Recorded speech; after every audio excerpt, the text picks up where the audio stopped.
And welcome everyone to VV education services. आज हम लोग अकाउंटिंग फॉर मैनेजर्स में यूनिट नंबर 4 का एक छोटा टॉपिक पढ़ने वाले हैं।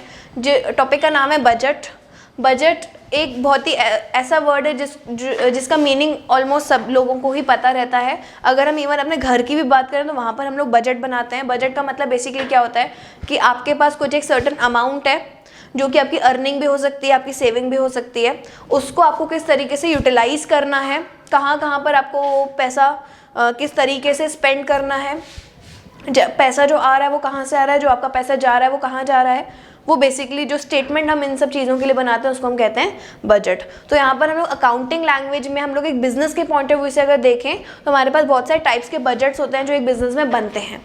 सबसे पहला बजट है long term budget. Long term budget मतलब क्या होता है कि मेरा बिजनेस आज से 5 साल बाद कहाँ पर होगा, या उसकी सेल्स में कितनी प्रिडिक्ट कर रही हूँ, या मेरा एक्सपेंस कितना होना चाहिए फॉर 5 ईयर्स। तो अगर मैं लॉन्ग टर्म के लिए बजट बनाती हूँ, मतलब मेरा 1 साल से ज़्यादा के लिए अगर मैं कोई भी अपने फिगर्स लिख रही हूँ, डेटा लिख रही हूँ, फाइनेंस लिख रही हूँ, कोई भी ऐसे अपना एक्सपेंडिचर को डिटेल में लिख रही हूँ, तो हम लोग उसको बोलते हैं long term budget. That is हम लोग का प्लान्ड बजट कितना है for a certain period of time which is more than 1 year, तो उसको हम कहते हैं long term budget. On the other hand short term budget मतलब क्या होता है, जो आपको अभी इन नियर फ्यूचर अचीव करना है। जैसे आपका जो 6 मंथ्स का बजट रहेगा, 8 मंथ्स का बजट रहेगा, या 1 मंथ का इवन जो बजट रहेगा, जो 1 ईयर का बजट रहेगा, तो अप टू 1 ईयर जो बजट्स रहते हैं वो आपके शॉर्ट टर्म बजट कहलाते हैं। जैसे ही आपका 1 ईयर एक्सीड होता है तो वो हमारा लॉन्ग टर्म बजट में कन्वर्ट हो जाता है। तो लॉन्ग टर्म बजट को अगर मेरे को डिफाइन करना तो it is combination of various short term budgets. आप ये भी एक डेफिनेशन लिख सकते हैं आंसर में अपने। तो long term and short term budget clear. Moving on to next current budget. Current budget मतलब बेसिकली जो मेरे वर्किंग कैपिटल से रिलेटेड जो मेरे खर्चे रहते हैं, जो मेरी करंट एसेट करंट लाइबिलिटीज, जब हम लोग एक स्टेटमेंट फॉर्म में लिखेंगे, क्योंकि देखो जब मैं किसी भी बिजनेस की बात करूँ आज, तो जितने भी ऑफलाइन बिजनेस होते हैं वो चलते हैं उधारी पर।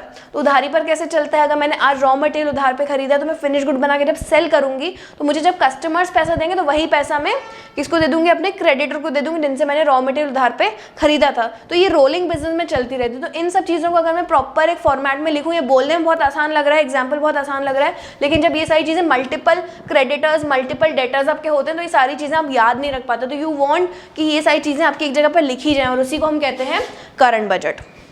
नेक्स्ट है आपका सेल्स बजट। सेल्स बजट मतलब आप कितनी प्रिडिक्ट कर रहे हैं कि आपकी सेल्स कितनी होनी चाहिए, monthly, 2 monthly, 3 monthly, 6 monthly, month wise. अगर आप अपनी सेल्स लिखने लग जाओ कि आपको क्या ग्राफ चाहिए, क्या ग्राफिकल प्रेजेंटेशन आपकी सेल्स की, तो उसको हम कहते हैं sales budget. That shows all the records of your sale that you are predicting for the upcoming future. Next है प्रोडक्शन बजट। प्रोडक्शन बजट में बेसिकली आपकी कॉस्ट आती है कि आपका प्रोडक्शन किस तरीके से होगा, कितना कॉस्ट होगा, कॉस्ट शीट वगैरह सब प्रोडक्शन बजट का ही पार्ट रहता है।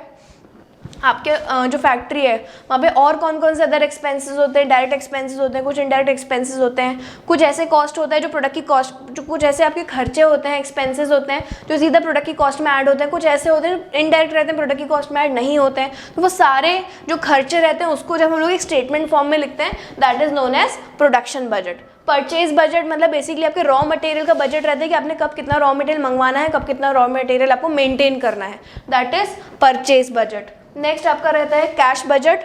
बेसिकली कैश फ्लो स्टेटमेंट की तरह रहता है। कैश फ्लो स्टेटमेंट बस हम लोग एक्टिविटी स्पेसिफिक बनाते हैं। कैश बजट हम लोग सिर्फ ये चीज़ देखते हैं कितना पैसा आ रहा है, कितना पैसा जा रहा है। तो बेसिकली हम लोग जो कैश का लेजर बनाते हैं उसी को अगर मैं थोड़ा सा फॉर्मेट उसका चेंज कर दूँ तो वो मेरा बन जाता है कैश बजट। लास्ट होता है हमारा मास्टर बजट। मास्टर बजट मतलब जब भी सारे बजट्स का जो मिक्सचर रहता है तो उसको हम सबको मिलाकर साथ में कंबाइन टर्म देते हैं मास्टर बजट। जो आपका पूरा 5 साल का, 6 साल का, या इवन 1 साल की भी अगर अभी सारे बजट कंबाइन कर दो तो आपके बन जाते हैं master budget. So master budget is a combination of all other main budget that any business makes. I hope ये छोटा सा टॉपिक आपको क्लियर है। Thank you for watching the video.